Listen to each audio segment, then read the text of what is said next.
Welcome to Santa Barbara Talks with Josh Molina. It's my pleasure today to be here with Dr. Lanny Ebenstein, who's very much a man of many hats, many skills. I feel smarter already just being in the same Zoom room with him. He is a lecturer at UCSB. He's a former member of the Santa Barbara Unified School District Board of Trustees, and he's also, he's an economist and political pundit, and anyone who's ever had an opportunity to know Lanny knows that, you're brilliant and you have a lot to say and you're great at analysis. So I'm looking forward to having this conversation with you today. How are you today, Lanny? Great, Josh. After that kind introduction, all I can say is the feeling is mutual, and I appreciate your work on behalf of our local community for so many years. Okay, well, thank you. I appreciate that. And obviously I've covered you over the years, so I have great respect for so much of what you've done. Let's talk about some of the issues of the day politically. I want to talk to you about all this buzz around redrawing the maps to focus on new areas of representation in Santa Barbara County and the Assembly, and we're even seeing it in the Santa Barbara Unified School District. Let's start with Santa Barbara County, Lanny. What's going on? One of your maps is like one of the three that is under consideration, I guess. So let me let you explain it. Talk to me about what this change is and what it means to voters. Sure, Josh. Well, the redistricting process at all levels of government occurs once a decade after the census. And it seems that at this point in time, at really all levels of government in our local county, there may be big changes, more so than in past decades.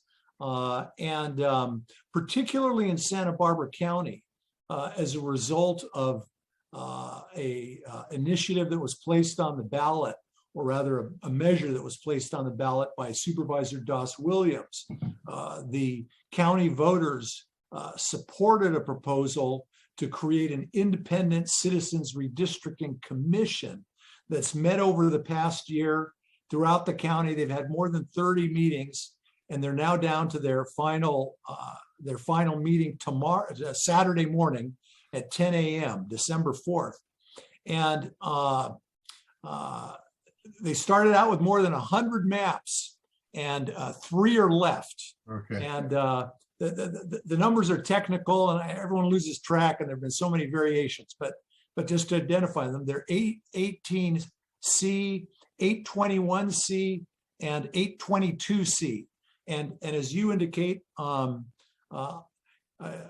was the primary original author of the map that's now 822C, although others have had a role in it, and the commission has itself taken all the maps and molded them as they see fit and as they see best. So the maps are really interesting, and the possibilities that could emerge are also just fascinating.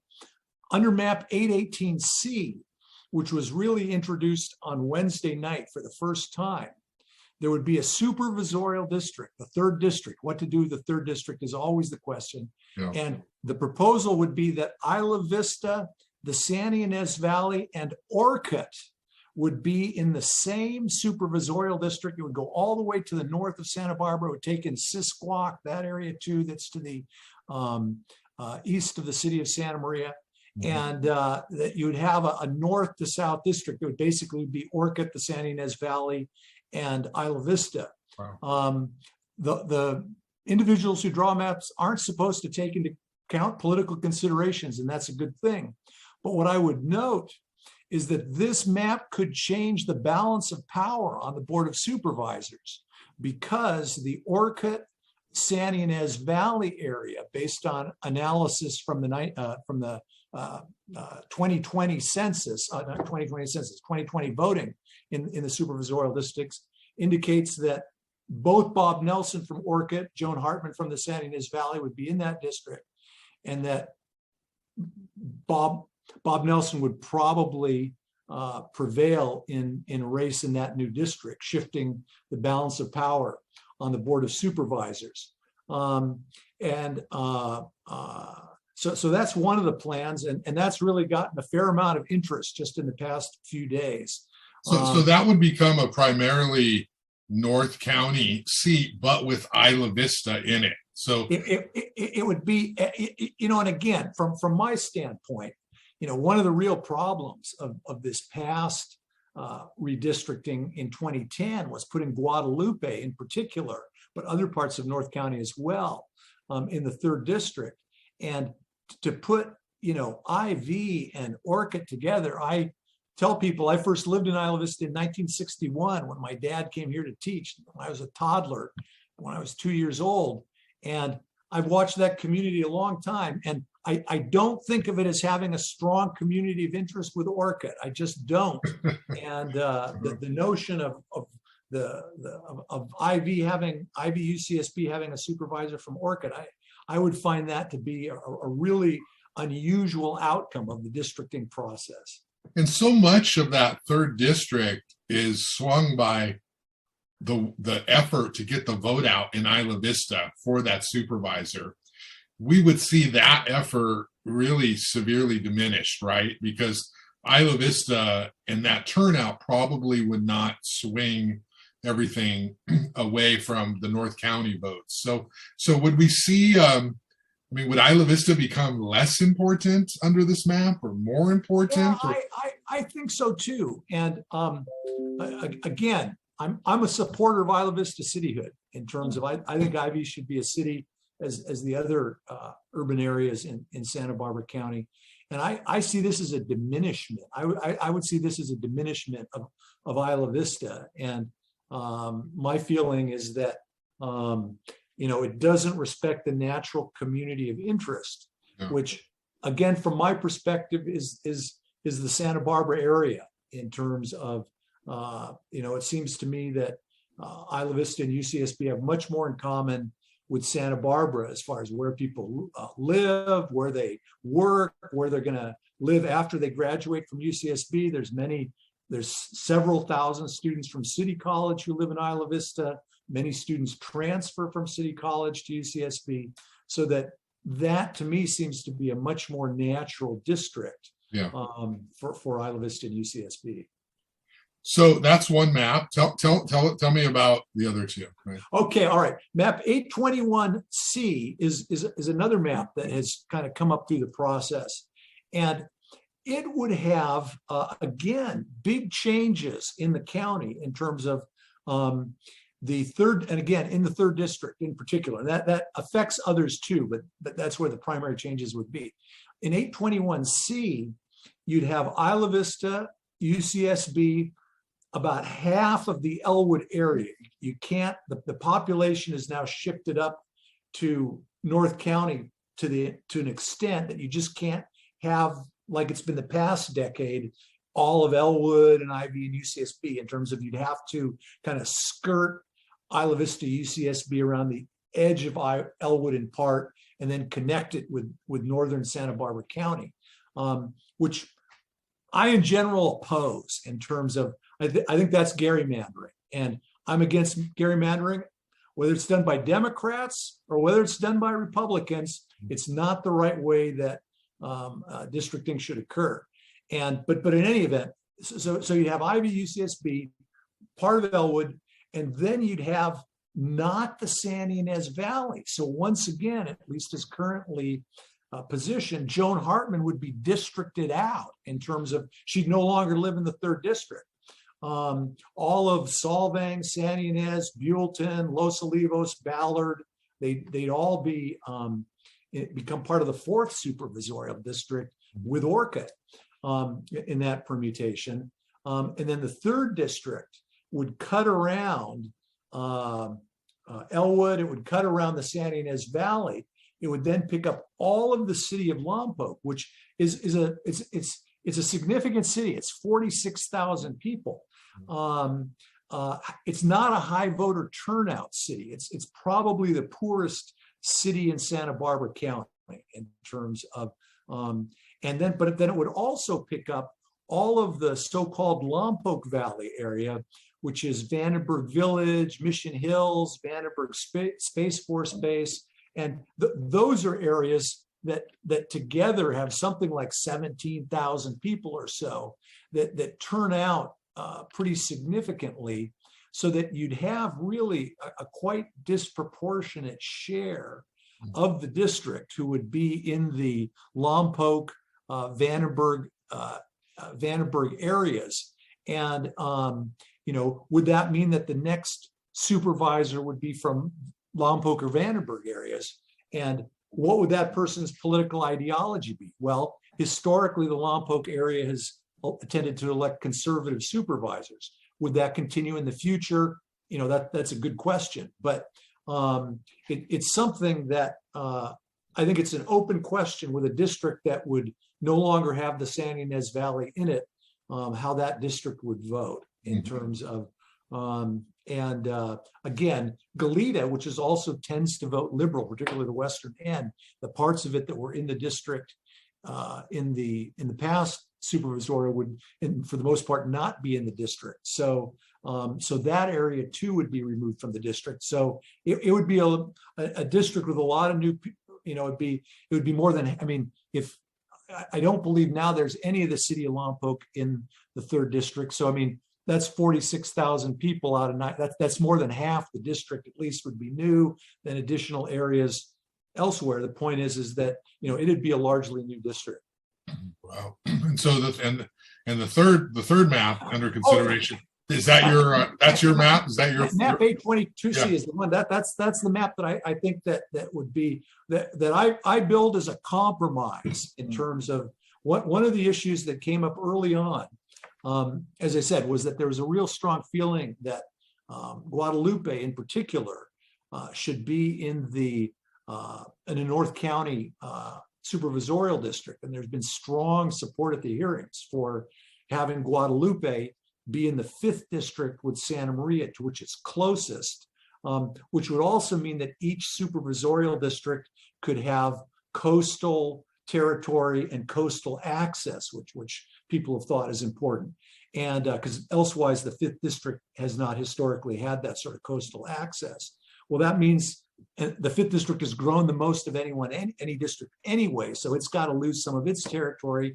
And then you take in Guadalupe, then it's got to lose more. So it would, but I think that the compromise that I've tried to say is that put Guadalupe in the 5th district and put UCSB and Isla Vista in the 2nd district. That's the best communities of interest for both. How those supervisorial districts are going to turn out is anybody's question in terms of, but I think that it would retain a little bit more of the existing structure. And it would also place almost more than 90% of each of the city of Goleta and Lompoc in the 3rd district with the San Ynez Valley. The map 822C would also unite the east side and the west side of the city of Santa Barbara in the 1st district, which people have indicated is important. And then the Mesa with City College would then become part of the district, then the 2nd district with Nolita and Isla Vista and UCSB. Okay. Well, hearing you describe it, let's get to like the heart of this now. Is what does this mean for those people in office, and does it open the door for new type of representation? When I hear you talking about the 1st district would have the east side and the west side, that sounds like a something that would help a candidate like a Das Williams running for re-election. When you talk about the 2nd district with like a Gregg Hart, how would that impact him, if that is reconfigured? What do the politics of this look like for the people in office? And let's talk about your map, Lanny. I guess that sounds like one that I'm hearing is a lot of people like. What does this mean for the people in office and potential candidates? Good. Well, I think that on the 1st district map, I think that a candidate with a political outlook similar to Das Williams would probably continue to be elected, and it would even be, modestly it would be modestly more in that perspective in terms of, and that's just from the drawing of the lines of the areas that are then closest to the existing first district. So I don't think there'd be much change there. In the second district, and we're gonna, I hope talk about that in terms of on the assembly race, and those lines have yet to be announced fully. But yet the preliminary lines are out, and I think it's really Gregg Hart's call whether he wants to run for supervisor or not, for assembly or not, from having already run for supervisor. And if he does run, then I think he'd be a very strong candidate. If he doesn't run, the only announced candidate at this point in time is Jonathan Abboud from the City College trustee. But I think that Gregg would be likely to be reelected under his existing lines. I think that if he has Isla Vista and UCSB in his district rather than Goleta, I think that makes it moderately easier for him to be reelected. And I think that's true for any other candidate. But at the same time, I've tried to make the point that there's not that much difference in the voting between Goleta and Isla Vista UCSB these days. I mean, 40 years ago, it was a different issue. Yeah. When I was at UCSB, I was a young Democrat working for Bill Wallace, hard to imagine, back in 1980. And it was different between Ivy and UCSB and Goleta then, than it is at this point in time. But as I said, it would be modestly easier in terms of, and it'll be fascinating to see if Gregg, what Gregg chooses to do and what the final assembly lines are. But I did want to say that one candidate who I could foresee running for second supervisorial district, who would, I think, have a strong chance of winning, would be current Santa Barbara City Council member Meagan Harmon, because she's termed out, on the city council. She'd have to move into the new second district. Eric Friedman is also a possibility, I think a strong possibility for second supervisorial district. He doesn't live in the city he doesn't live in my understanding is he doesn't live in the current second supervisorial district. And if anything, the line is going to be pushed out a block in his neck of the woods further toward Goleta. So he also would have to move into the second district in order to run, if Gregg were to run for supervisor. So I think that the location of Isla Vista and UCSB in the second supervisorial district, that district has been represented by, in addition to Gregg, Susan Rose, and others. So it's something that my feeling is that sort of ideological standpoint would remain in the second supervisorial district if Ivy and UCSB became part of that district.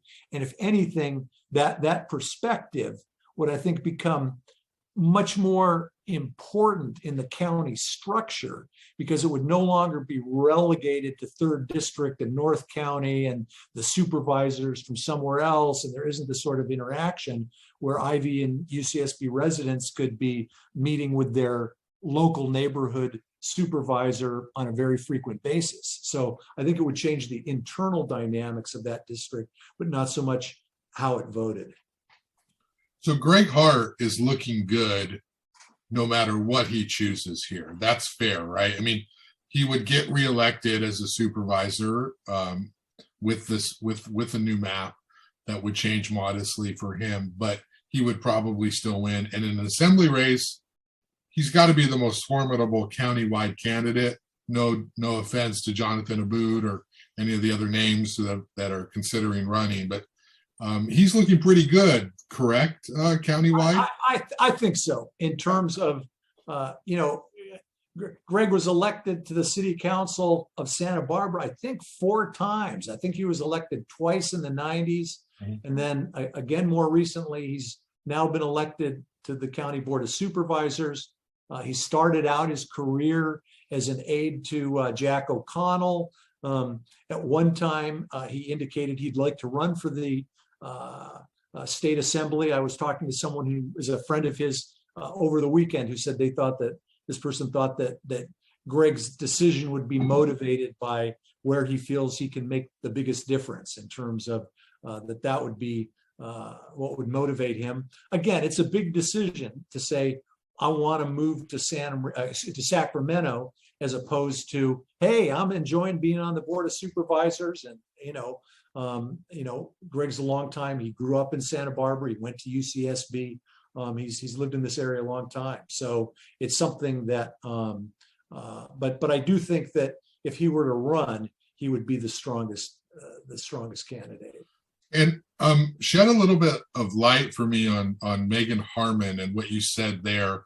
So you're saying if Gregg Hart were to run for assembly, would open up the 2nd district seat for somebody like Meagan Harmon or even an Eric Friedman, correct? Right. Is that right? So would Meagan have to move under the new configuration of the 2nd district? Yeah, I'm not 100% certain exactly where everybody lives in terms of, and what's interesting is that, because of the timelines for declaring for the primaries for both supervisor and state assembly, I think what Gregg is going to do is the $64,000 question, and everyone's going to be holding off. If he runs for assembly, then you're going to see people jumping into the supervisor's race. If he runs for re-election for supervisor, then you're probably going to see additional people jumping into the assembly race. But the point is that it can't be a wait and see in terms of, because the primaries for both supervisor and assembly are both in June, and no one can run. Gregg can't run for both simultaneously. So he has to decide which way he's going to go. And then I think other people will follow. And what I noticed recently when I mentioned Meagan is that it's true she was just reelected. However, if you'll recall, she had more than 2 years on her previous term when she was, in fact, I believe she was appointed to fill Gregg's seat in terms of because Oscar was elected to replace Kathy, and then Meagan was appointed originally to fill Gregg's seat, but there remained more than 2 years. And the way the charter is written is that if you serve more than 2 years of a term, it's counted as a full term. So even though she's really just been elected to her first full term, she'd be termed out. Oh, you just blew my mind, Lanny. I never thought of it that way, but you're exactly right. That technically that first term was hers because it was more than 2.5 years, I guess, that she was filling in. Yeah. So she has to think about the future then at some point real soon here. Yeah. Yeah. No, and I mean it's something that and again, I think that Eric Friedman will also be a very strong candidate. On the other hand, Meagan serving on the Coastal Commission, that's often a county well, of course, she's on the council and got it from there, but it's often been a position that someone has served on the Board of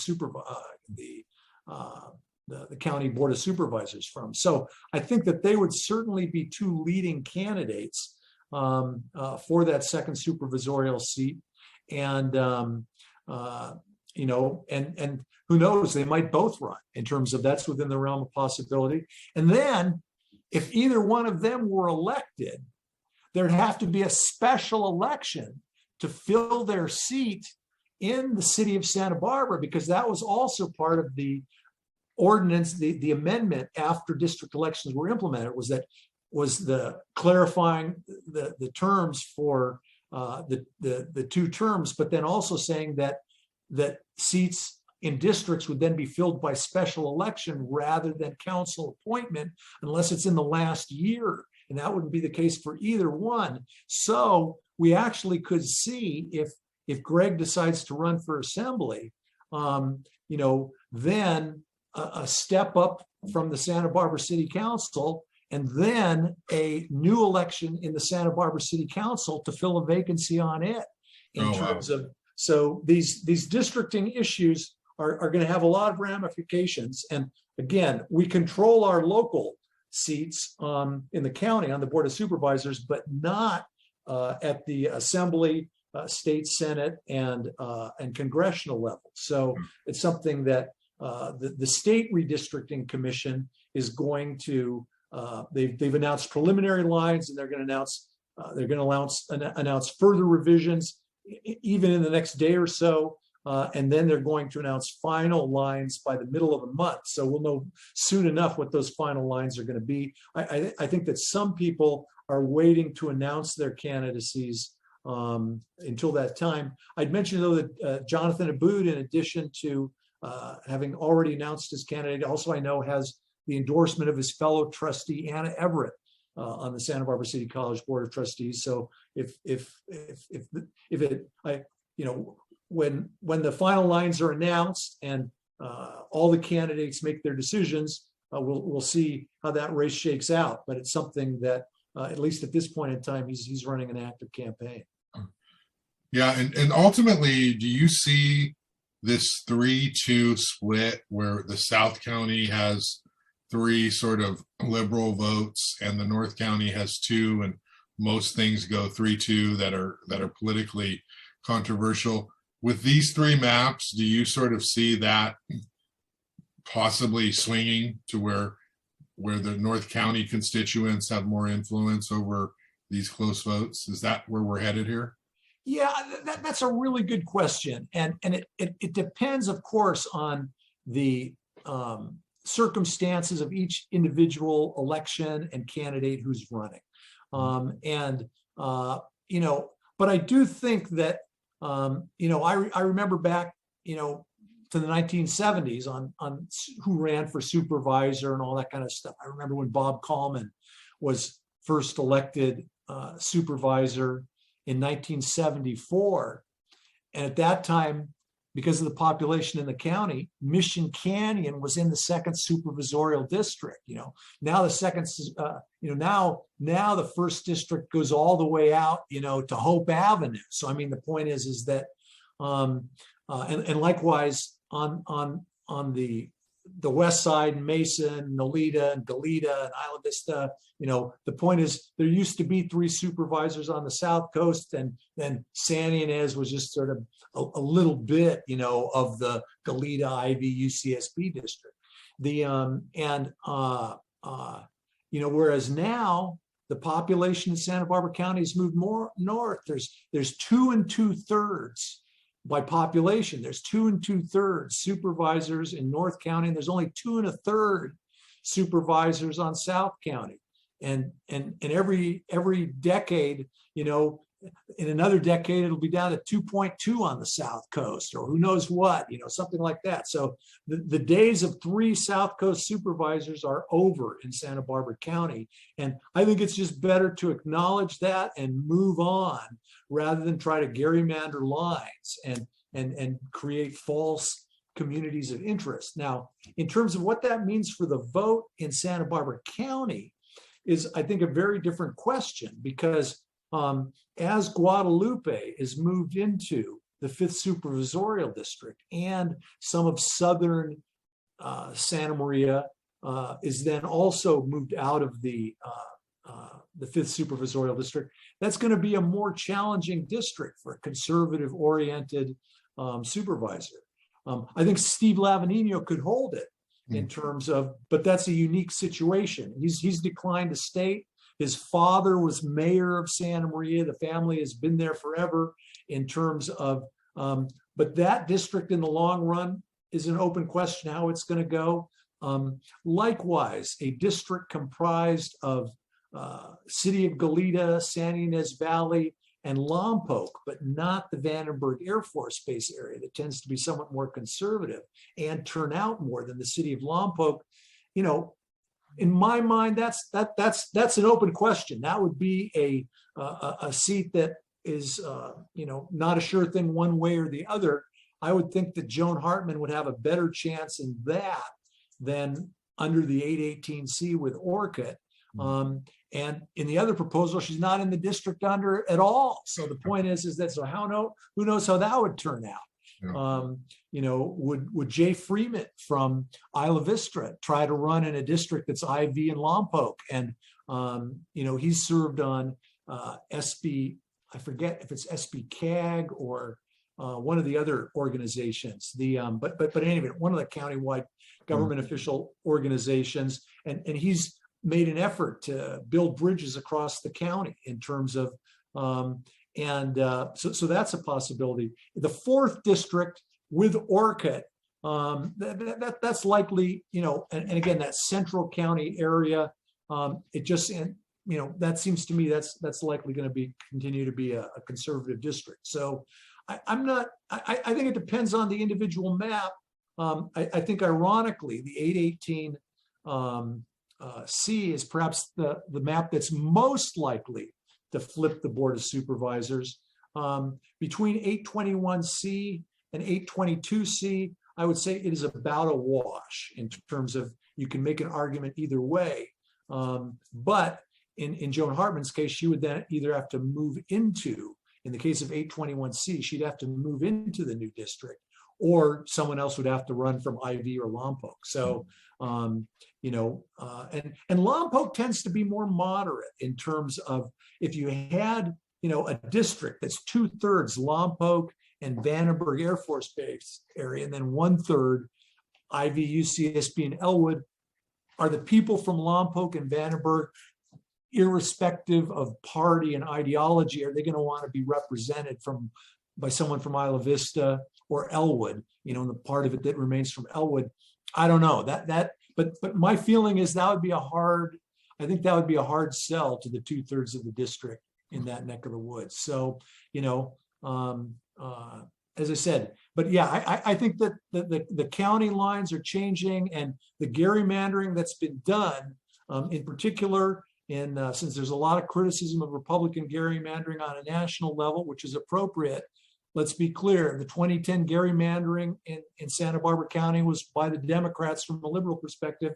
And again, I'm against gerrymandering, whether it's by any party. So it's something that draw clean lines, draw true communities of interest, let the chips fall where they may, find good candidates to run them. And then, and again, I don't think that the county was so different when Brooks Firestone was supervisor of the third district in terms of, it's something that my feeling is that, again, some of these issues, people are looking at it from a lens of several decades ago rather than the current political situation in our county.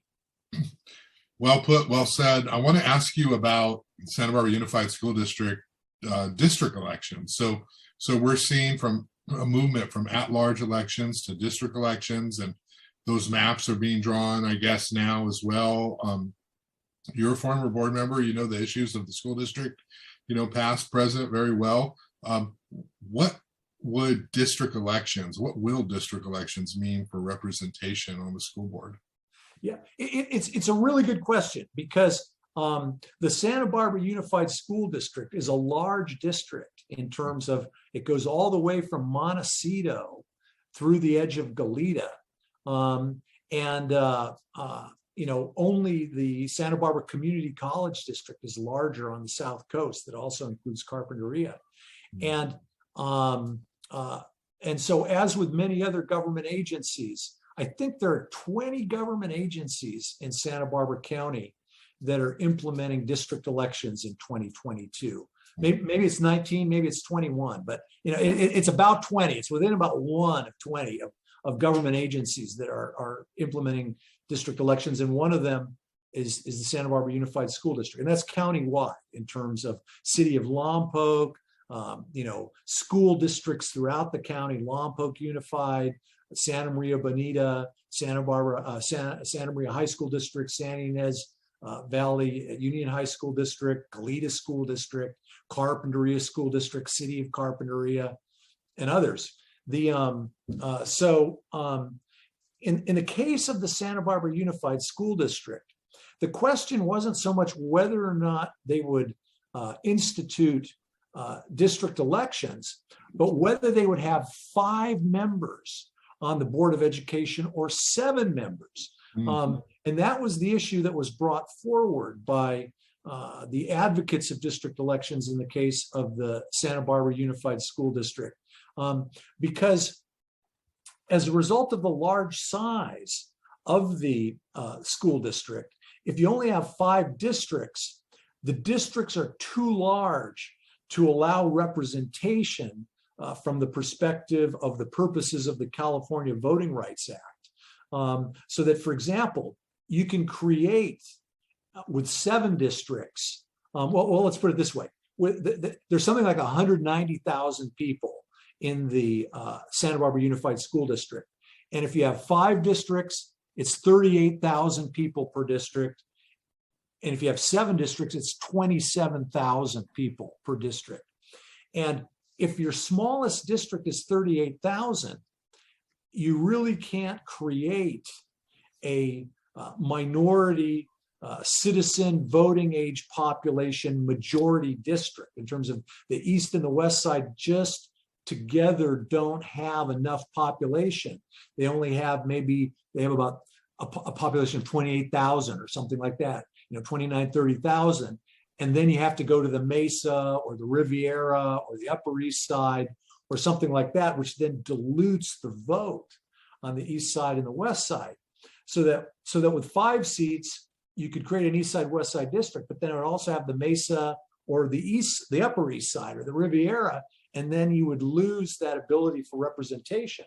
And similarly in Goleta, in terms of the Old Town Goleta area, Isla Vista, some other areas where you could create a majority CVAP, citizen voting age population district. With 7 districts, you can do it. With 5 districts, it then just gets too large.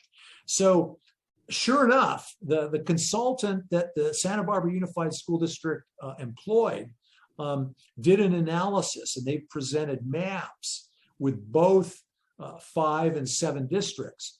And I'm not sure if with 5 districts, if they could even create one district that was majority underrepresented class majority districts, in terms of maybe there was one at 51%. I forget, under some plan, in terms of, but if there was one, it was really marginal. Oh, in fact, I think it may have been believe it or not, it may not have been not in Santa Barbara, but it was in IV, Goleta, UCSB IV, in part because of the student enrollment at UCSB, and it wasn't a Latino majority CVAP, but it was a non-white majority CVAP as a result of the large Asian proportion of students at UCSB, which that's not the purpose of the California Voting Rights Act. That's a valid issue, but the point is that wasn't the focus of it. So anyway, so the 5 map doesn't really address that issue. Whereas if you go to 7, then you can actually get to a strong majority CVAP district on the east and west side, and you get also to do more things in the Goleta area and parts of Isla Vista and Goleta Western area. And I think too that in attending those hearings, I haven't attended all of them, but I've attended several of them. There just seems to be a feeling that 28,000 people in a district is better than 38,000. In the city of Santa Barbara, it's 15,000 people per district. Even, with 7, you'd have districts almost twice the size as in the city of Santa Barbara. Do you really want to go to, even larger districts than that? So I think that people have felt that the 7 districts would be the preferred alternative. At one of the most recent school board meetings, I think it was the most recent one, school board president Kate Ford said she would be in favor of 7 districts, or at least that was the direction she was leaning at that point in time. And other members of the board have been open to it. And I think that's the question that will really come to pass there. And then what that would mean is that in the November 2022 election, there'd be 4 seats up for election on the Santa Barbara Board of Education. And they could, and normally there'd only be 2. And so they could either make those extra 2 seats, the 4-year for that one, or they could do 1 2-year seat and then have that fourth 4-year person when the 3-year ones, the 3-year ones are up in 2 years, or they could do the 4 now and then just have then the 3 up in 2024. So again, I tend to think government is better when it's closer to the people. That's why I've always supported district elections, irrespective of any other issue. I think it brings government closer to the people and provides more representation of diverse interests. And it's just, you have a representative you can go to and that knows you're part of the district. I recognize people say that it leads to horse trading and all this kind of stuff. And I think there was a learning curve on the city council and elsewhere. But I haven't seen much of that, but I have seen individuals starting to champion projects in their districts a little bit more. I think that in the city of Santa Barbara, the fact that the Ortega Park mural, the issues surrounding the murals, if it had just been the old system, they would have just blown it through, whereas no, the people in that area really didn't want it. And in that district, and their council member then championed that issue. And then what can the rest of the council say? So it's something that, I think that's what's going to happen more and more as district elections are implemented across Santa Barbara County and across the state of California.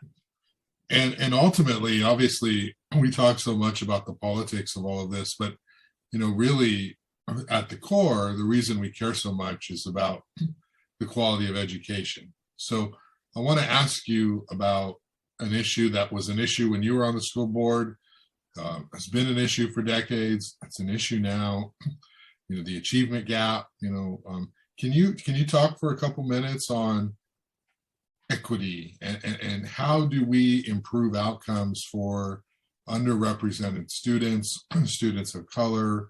I think it's gotten a little better, but the school district has sort of very much embraced, this tone of social, emotional safety, inclusion, equity, the feeling of wanting students to feel safe when they come to school so that they can learn. And it's been controversial because you've got a group of people say, just teach them math, just teach them how to write, everything will be fine.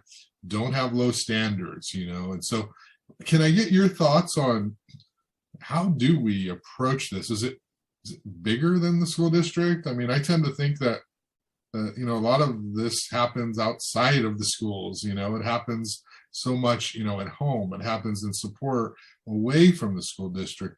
What can teachers do to close the achievement gap from your perspective? Sure, Josh. I think that's one of the most important questions we have to address as a society.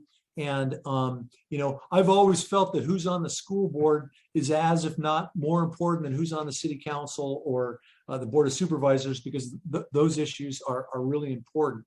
And, I've always been known as an educational conservative. And as I say, it's something that I certainly agree that all students have to feel that there's a system of equity and inclusion, and have always advocated in that during my involvement in schools. But I feel really strongly on the basis of statistical research that the most effective way of closing the achievement gap, and what we tried to do when I was on the Board of Education, was to increase summer school. Because what most educational research indicates is that during the school year, both lower and higher socioeconomic, there's a gap, but lower and higher socioeconomic students will achieve at about the same level, increase their educational attainment at about the same level during the school year, but that during the summer, the gap grows. That's when the gap grows, because higher socioeconomic children generally have more opportunities in the summer for educational and intellectual advancement and development than children from lower socioeconomic backgrounds. In terms of the schools are more important to children from lower socioeconomic backgrounds, so there's sort of like an even progress over the year, but then after school starts again in August or September, the gap's wider, and then it remains the same, and then it gets wider in the summers.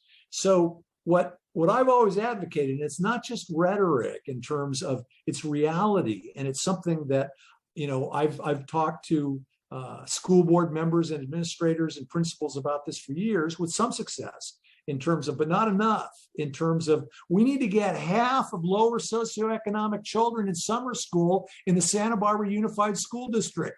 10% doesn't cut it. I'm not interested nearly as much in social programs or other philosophical approaches. I want to see half of lower socioeconomic kids in summer school, and it doesn't cost that much. They have categorical funding that could easily achieve that goal. The summer school is inexpensive as a result of the buildings are already there. Teachers are paid on an hourly basis, and it's existing teachers, usually younger teachers or teachers earlier in their career. Their benefits are already paid for. The principals of summer school classes in schools are generally teachers who want to be administrators. So, they're not, summer school is not an expensive program. It's something like it costs 1/3 per capita for the amount of time as the regular program year. So the point is, it's not an expensive approach. And so as I said, I'm really strong on, if you want students to learn more, then they should have more time in terms of, I'm also a big advocate of 7th period at the junior highs in terms of, and again, when I was on the Board of Education, and I'm not trying to make any comment other than that we've had different policies at different points in time, but we had 7th period at the junior high schools at that point in time. That was a great opportunity for particularly 12 and 13-year-olds to have more educational opportunities than they were currently having with a 6th period day. And we also, at least for grades undergrade 3, we were up to 50% of students who are learning English in the summer school program. And it's something that, and that's where we track funds and categorical funds. And the notion that, no, let's use our categorical funds on an aid during the year rather than a 6-week summer school program for lower socioeconomic kids in the summer, to me, that's where I would focus. And again, I think you know me well enough to know that I don't rain on other people's parades in terms of other people have an idea that they're pushing. I'm not going to be against it. And as I said, there's progress that can be made in lots of different areas. But if, your question is what can be done to narrow the achievement gap, the best answer is implement much more significant summer school, and particularly after COVID, with all the kids who've lost so much time in school over the preceding year and a half to the start of this school year. We've just got to, the school districts have a lot of extra money that's come down from the federal government and the state government, let them really expand their summer school programs. Let's get thousands of children in summer school in our elementary school district rather than hundreds. So that's my answer, and I feel very strongly about it. Okay, thank you for that. We got a couple minutes, and I want you to weigh in on this. I would call it a seismic shift at the Santa Barbara City Council. Kathy Murillo was elected twice to the City Council. She was elected mayor, and then this incredible perfect storm, and I don't mean perfect as in, I agree, like as in good. I just mean perfect in the sense of all these things came together to create a scenario where Kathy Murillo got voted out, and Randy Rouse, who, of course, he does not like the conservative label. He is a moderate, but he's definitely far more to the right than Kathy. And you would never think this would happen sort of in the modern era with the sort of voter makeup of Santa Barbara. You look at the previous mayors in the last 3 or 4, very liberal. So what happened, Lanny? How did we get to this point where Randy Rouse is the mayor of Santa Barbara and Kathy Murillo, the Democrat, When did she even come in second? She came in third. How did this happen? Yeah, good question. Well, I should say, Randy is closer to my own philosophical perspective, and I like Kathy. And again, I think that in some ways she was under. It was a challenging time with COVID and also the implementation of district elections. And I mean, it's something that these were some difficult times she experienced. But in politics, it's how many votes you get. And I think that Randy positioned himself. He couldn't have positioned himself better in terms of. He's certainly a moderate in terms of no one would say, as could be said, for example, of Frank Hotchkiss, that he's on the far right or something like that. In terms of, you may disagree with Randy, but the point is he's a moderate, and both temperamentally and philosophically. And again, he got almost and when the final votes were cast, I think it was 38% that he got at the end of the day in the final vote. And and granted, two of the candidates were not too significant, but in a 6-person race to get 40% of the vote is pretty darn good. And I think that to a certain extent, that was a personal victory for Randy and a vote of support in him. Again, he'd been elected twice to the council. He'd originally been appointed to it when Doss Williams was elected to the state assembly in that remarkable appointment where Grant House voted for Randy, when over Sheila Lodge. Over Yes. Sheila, and then there were 4 votes all of a sudden. So really, Grant House is who started, someone from the left is who started Randy Rouse's political career, and I think that on the council he generally took a pretty moderate tone. I think that he's a fiscal conservative. I do think too that again, and then there's philosophical differences on these issues, but there have to be social services, and there also has to be public safety, and it's something that I don't hear anyone who isn't in favor of both. Well, maybe that's a little bit of an overstatement, but the point is most people are in favor of both, and it's what you emphasize. And I think for people to say we need to continue to emphasize public safety, I think that resonates with a lot of Democrats in town. That's not just a conservative issue in terms of, so I feel that some of his issues, particularly in that area, on spending issues, on finance issues, I think resonated a little bit more closely with a large segment of the voters. I think on growth issues too, in terms of Santa Barbara has this unusual group of NIMBY Republicans, as they're sometimes referred to, of people who are conservative politically, but are also environmentally conscious on quality of growth issues. The Sheila Lodge Party, as I sometimes refer to it in Santa Barbara, which is kind of equally comprised of Democrats and Republicans.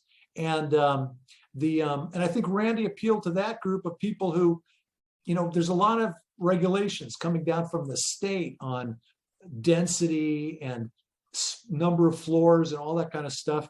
And in general, I'm for lower density and I'm for fewer stories in terms of, I think that's more consistent with Santa Barbara's history and the type of city that it is. And I don't think that, building a lot of new developments that are, dozens of units and 85% of them are market and 15% of them are affordable. I don't think that does very much for affordable housing in our community in terms of, I just don't. And again, we're going to argue about that and go back and forth on it. But the point is, I think Randy's perceived as on the side, as is Kristen Sneddon for that matter. I think that as being on the side of, we don't need to go hog wild on this. And, it's something that we want to retain Santa Barbara's historic building structure. And I think there's others on the council who are of that view as well. I think Mike Jordan has historically been open and sometimes on those issues. I think Eric Friedman is sometimes open on those issues. And with the other councilor members, Meagan Harmon and Alejandro Gutierrez, I don't see any of them as necessarily, we got to build all, multi-story buildings with as much density as possible. And again, there'd be different emphases on the city council, but I think that Randy's election really signals a reconfiguration of the relative support on the council on particularly the growth issues. And again, if either Eric or Meagan is elected to the Board of Supervisors, there could yet be further change on the Santa Barbara City Council, within the next year or so. Well, I mean, it'd be a year from now that the second super. And again, Gregg may run for re-election, but the point is that I don't think that we have historically. Santa Barbara has been, I think, well served by city councils that have diverse representation from the community of ideological perspectives. I don't think the city council has done well when it's all been one perspective. So I think it'll be more of a traditional Santa Barbara City Council that, isn't strongly in one direction or the other. And I think that's appropriate. Okay. Well, Lanny, I really appreciate your time today. I don't know why we waited so long to do this, but we should do it again. It's definitely before June and the primary and all of that stuff. There's so much happening, and it's just so exciting, and it's a pleasure to be able to talk to somebody who has all this insight and analysis and is able to explain it in a way that I and the audience can understand and connect with. So thanks a lot for your time. Thank you, Josh. I look forward to it. Yes, it'll be a fascinating political season, I think. All right. Have a great one. Take care.